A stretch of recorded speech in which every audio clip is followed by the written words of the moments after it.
Saudações, meus caros! No vídeo de hoje nós vamos falar sobre duas governantes de povos da antiguidade na África.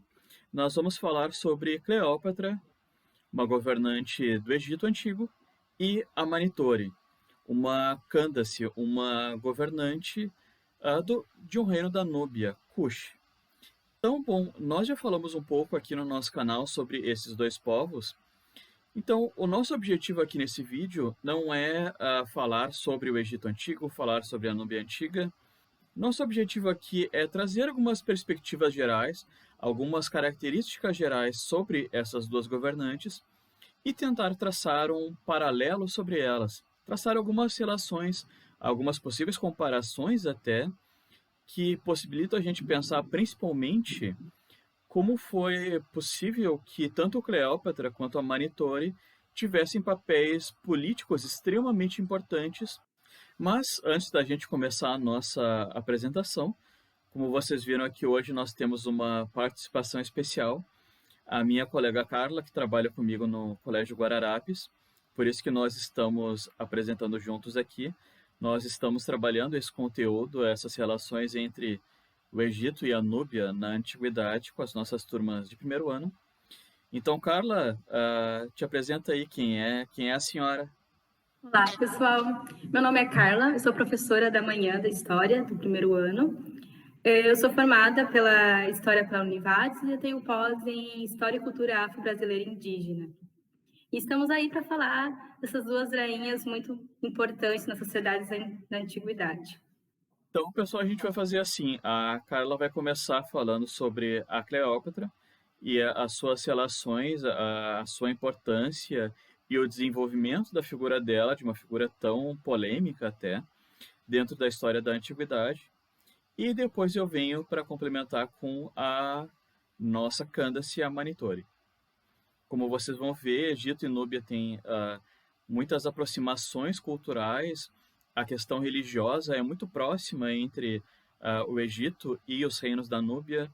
A questão da língua até há uma grande proximidade, uma grande influência, de uma interinfluência, né, entre esses dois povos. Então, como vocês vão ver, as questões que possibilitaram, que ligaram Cleópatra com o Egito, são muito próximas das questões que possibilitaram a Manitore ser uma governante também no reino de Cush, na Núbia. Então, Carla, pode começar com a tua parte da Cleópatra, então. Primeiro, entender como é que era a sociedade egípcia em relação às mulheres, né? A gente tem a questão da religião egípcia muito presente na sociedade, né? A gente que foi uma questão muito presente na vida dos egípcios, né? E a deusa Ísis é uma representação muito forte nessa relação, né? Tanto que eles tinham entendimento que a continuidade da sociedade viria da mulher, né? E isso se dá tudo à questão da deusa Ísis, né? Porque é ela que mantém a questão do reino com o seu filho, né, o Horus, né, continuidade da linhagem egípcia, né? Então, a mulher não era entendida só em questão de uma figura feminina, mas também de uma continuidade dessa sociedade, né? Então, isso a gente mantém uma estrutura matrilinear, né? Que é uma visão que é a mulher que tem essa sociedade contínua, né? O homem, sim, tem uma questão de poder maior, né? O poder era passar de pai para filho, mas essa continuidade de poder passar do pai para filho é só mantida a partir dessa mulher, né? Da rainha, e a rainha era uma referência direta à deusa Ísis, né? Então, entendendo essa importância da mulher na sociedade egípcia, né, a gente vai, então, cair na história da Cleópatra, né? A Cleópatra, ela vai ser filha do Ptolomeu XIII, e ela já, desde o início, assim, quando o seu pai morreu, ela já era braço direito dele no poder, né, no governo. E aí, então, ela se casa com o seu irmão mais velho, o seu irmão mais novo, e só que esse irmão mais novo cresce e dá um golpe nela. E ela tem que fugir, se exilar na Síria. A partir daí, então, ela reúne um exército de mercenário e ela decreta uma guerra contra o seu irmão. E no meio disso tudo, então, ela conhece o Júlio César, né? Ele ajuda ela a voltar ao poder no Egito, né? E aí acaba se envolvendo romanticamente com ele, né? E a partir desse relacionamento, eles têm um filho, né? O Cesarião, que inclusive nunca foi assumido por Júlio César, esse filho, né?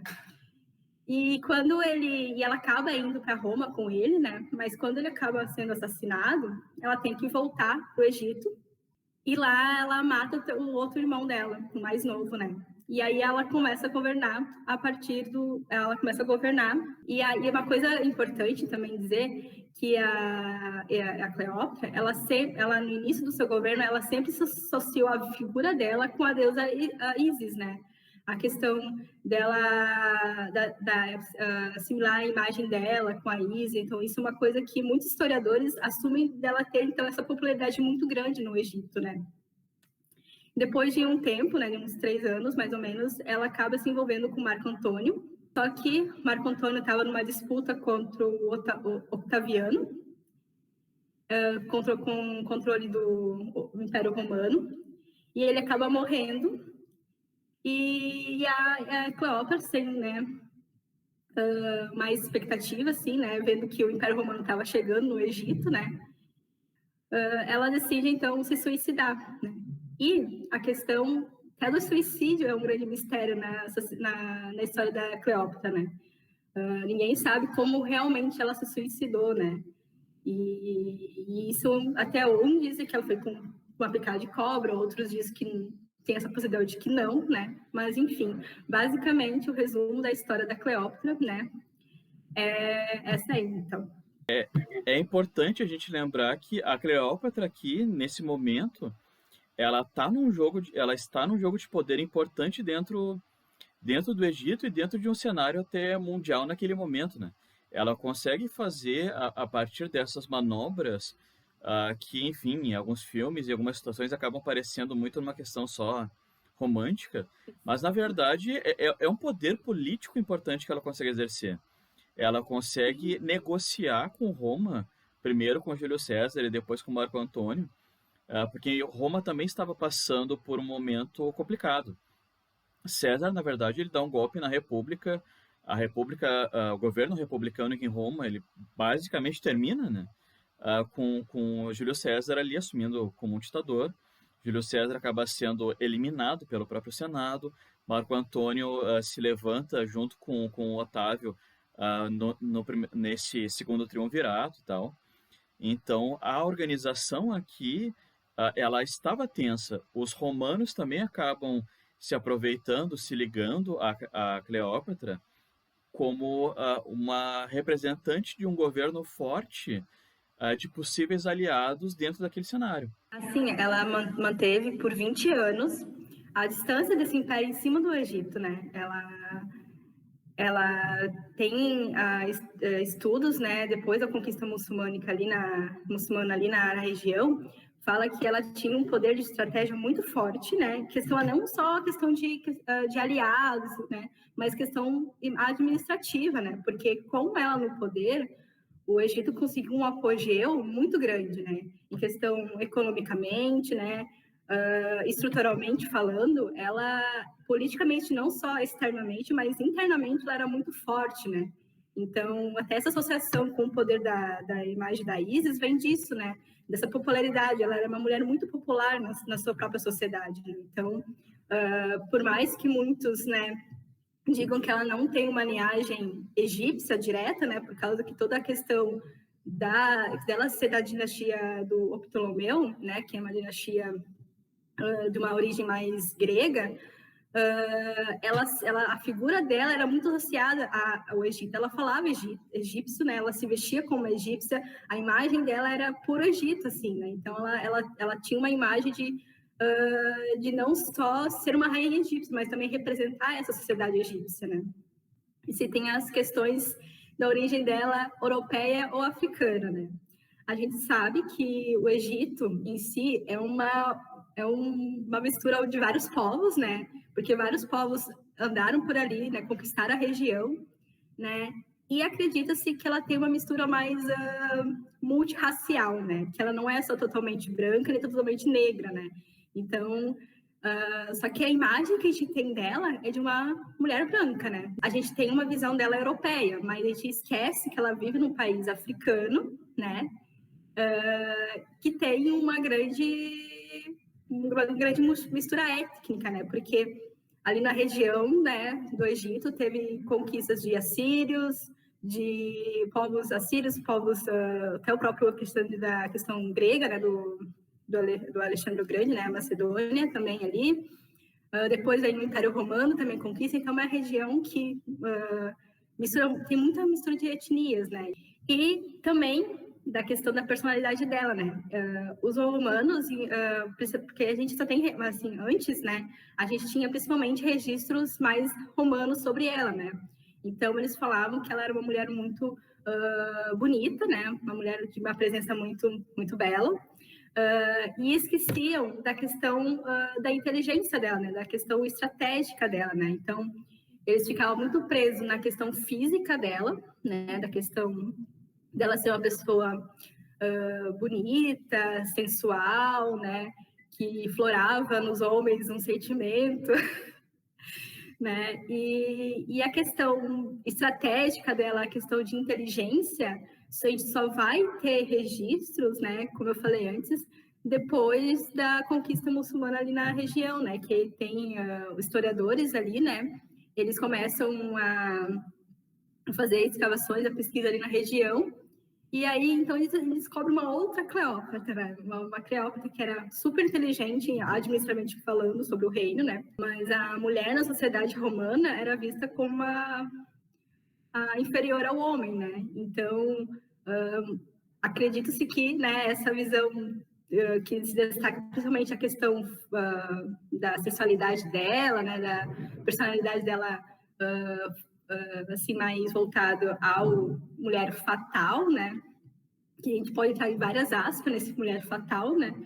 Vem de uma visão que, quando vê uma mulher no poder, né? A gente sempre tem vários, sempre tem os vários porquê que essa mulher está ali, né? Em Roma, se constrói uma imagem da Cleópatra como uma inimiga. Tanto com o César, mas principalmente com o Marco Antônio, eles são colocados sob suspeita por estarem se aproximando dos orientais, que para os romanos isso já era um problema. Eles tinham uma perspectiva bem negativa sobre os orientais, ainda mais nesse momento final da República, assim. Então, esses julgamentos vão crescendo, vão sendo cada vez maiores, assim, como se tanto os Júlio César, mas principalmente o Marco Antônio, eles estariam se enfraquecendo por estarem se deixando dominar por uma mulher. Então, a mulher aqui, a mulher na perspectiva romana, principalmente, ela vai ter um caráter tanto nesse sentido lascivo, nessa questão sexual, mas também de manipulação. A gente tem aqui a lindíssima Elizabeth Taylor, né? Uma atriz americana que ela participou, interpretou a Cleópatra no filme Cleópatra de 1963. E a gente tem aqui, então, um busto da Cleópatra, né? Datado de 30 a 40 a.C., né? E assim, né? Aí vem a questão da representação ocidental da Cleópatra, né? A Cleópatra, ela é uma figura que tem suas representações desde o início do século XIX, né? Que em vários, já tem a primeira imagem dela apareceu foi num filme mudo, né, francês, e sempre com uma figura de uma mulher sensual, né? Em todos, praticamente quase todos os filmes, né, tem essa leitura que ela era uma mulher sensual, muito bonita, e fora aqui, né, toda a visão europeia dela, né? Quando a gente tem a representação da figura ali do busto, a gente vê que, comparando com a Elizabeth Taylor, né, e com a imagem, que seria então da Cleópatra, elas têm várias diferenças, né? E vem a questão também também uma questão mais racial aqui também, né? Que, se vocês forem procurar insights sobre Cleópatra, né, vem muita questão de que tem vários sites que falam assim, a Cleópatra não era tão bonita assim. Tá, mas ela não era tão bonita assim porque ela não era europeia, totalmente europeia, que nem a Elizabeth Taylor, né? Por mais que ela não seja europeia, ela tem a filosofia mais europeia, né? Ou porque ela tem umas características mais negras, né? Cabelo crespo, um nariz um pouquinho mais, né, largo, um rosto um pouquinho mais robusto. Essas representações que a gente tem, essa visão que a gente tem, é uma visão muito mais construída da Cleópatra, né? Por questões históricas, assim, que nem os romanos, né? Viam ela, como o professor Rafael falou, como uma inimiga, então usava essa questão de sensualidade num ponto bem pejorativo, né? Dessa imagem dela bem mais pejorativa. E também por questão, né, que ela não é europeia, ela não é branca, né? A Cleópatra, ela pode ter, sim, uma descendência ali grega, mas ela não é branca, ela é uma mulher ali da região, né? Com cabelos crespos, com um rosto com vários traços negros, né? E a gente associa, a gente não, a sociedade associa esses traços como traços não bonitos, né? Bom, pessoal, então agora vamos começar a falar sobre a Manitou, a nossa representante dentro da soberania feminina nos reinos da Núbia. Então vamos começar primeiro falando sobre essa figura da Candace ou Candace. Elas eram figuras que já existiam em outros momentos. A Manitou não é a única governante feminina, não é a única representação de poder que a gente tem no reino de Cush, que é esse reino principal dentro da Núbia. Essas Candaces, elas eram, na verdade, mulheres que faziam parte da família do soberano e tinham as suas influências políticas dentro da sociedade. Elas tinham a sua importância dentro do governo, elas participavam das decisões e, em alguns momentos, elas governavam junto com o soberano. Então, não vão ser todas as rainhas que vão governar junto com os soberanos de Cush, mas no caso de Amanitori, ela vai governar em pé de igualdade. Em várias representações vão mostrar essa situação. Então, a figura dessas Candaces, elas também não vão existir o tempo todo. Ou seja, dessas mulheres ligadas à política dentro do reino de Cush. Basicamente, entre os séculos 2 a.C. e 4 depois de Cristo, ou seja, ao longo desses 6 séculos, nós teremos uma participação política maior dessas mulheres. Mas, como a gente falou no caso da Cleópatra anteriormente, é importante lembrar que as mulheres, tanto na sociedade egípcia antiga quanto nesses reinos da Núbia, elas tinham a sua participação, elas tinham a sua valorização dentro da sociedade. O caso da Cleópatra se ligando a Ísis nos ajuda a entender que essa valorização da mulher ela está ligada a uma questão religiosa. Em vários momentos dentro das religiões desses povos nessa região, há uma tríade de deuses com diferentes figuras, mas geralmente é marido, mulher e o filho. No caso clássico do Egito, nós temos ali Ísis, Osíris e Horus. Então, nessa tríade, Ísis tem um papel fundamental. Então, as mulheres dentro dessas sociedades, elas vão ter uma importância social, uma valorização, principalmente devido a essa questão religiosa. Mas nós temos também outro lado cultural, pela valorização da maternidade. Há uma valorização muito forte da ancestralidade, tanto no Egito quanto na Núbia. E a mulher, pela questão da maternidade, ela representaria muito bem essa ligação com os ancestrais. Então, tanto o homem quanto a mulher são importantes nesse caminho, então ambos serão valorizados nessa manutenção do poder.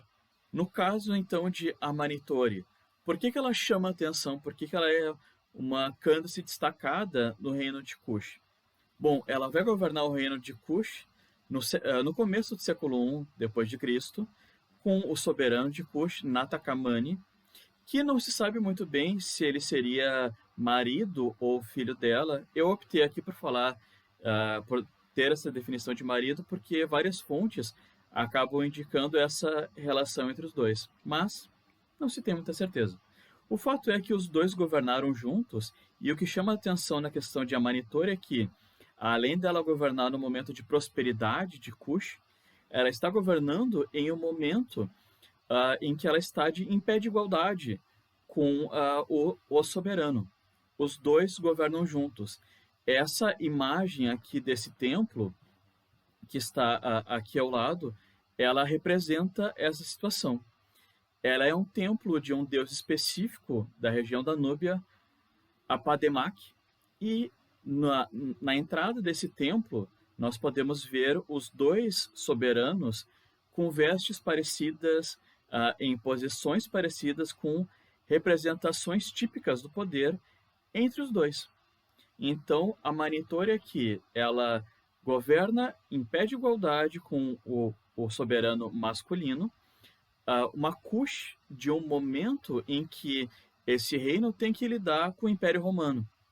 Nessa situação aqui, a gente está falando em um momento já logo posterior à queda da Cleópatra.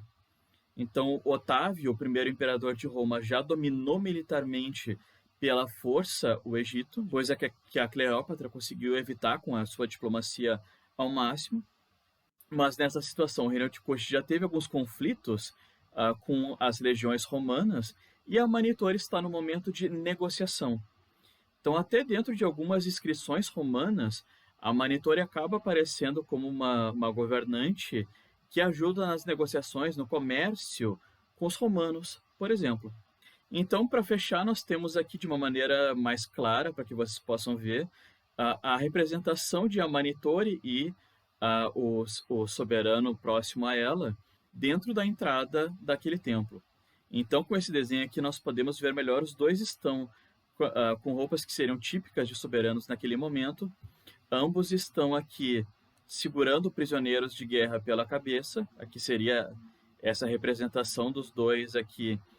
Tem essa mesma posição, a questão da espada, lembrando que os dois são soberanos de um povo guerreiro. Então, todos os símbolos que aparecem de um lado acabam aparecendo também do outro. Os dois têm o mesmo tamanho aqui nessa figura, nessa entrada do templo. Esses vários elementos, então, mostram que os dois faziam parte da estrutura central do poder, os dois tomavam as decisões juntos, administravam o reino de Cush juntos. Então, a partir dessas representações, a partir dessas informações que nós tentamos trazer, tanto no caso da Cleópatra, no Egito, mas principalmente no caso da Núbia, em que a questão da igualdade dentro da soberania masculina e feminina, ela é marcadamente maior dentro de vários estudos, assim, dentro de vários apontamentos. Esse aqui é só um exemplo que eu trouxe para vocês da entrada desse templo, mas nós podemos ver que nesses dois casos, nesses dois estados, nessas duas civilizações africanas, a mulher vai ter um papel fundamental. Às vezes um pouco mais igual, às vezes um pouco mais aberto para a questão política, mas nós temos uma abertura muito maior do que nós teremos, por exemplo, nos casos de outros dois povos da antiguidade na Europa, romanos e gregos, como nós veremos em outros vídeos, em outros momentos. Então, pessoal, nós ficamos por aqui.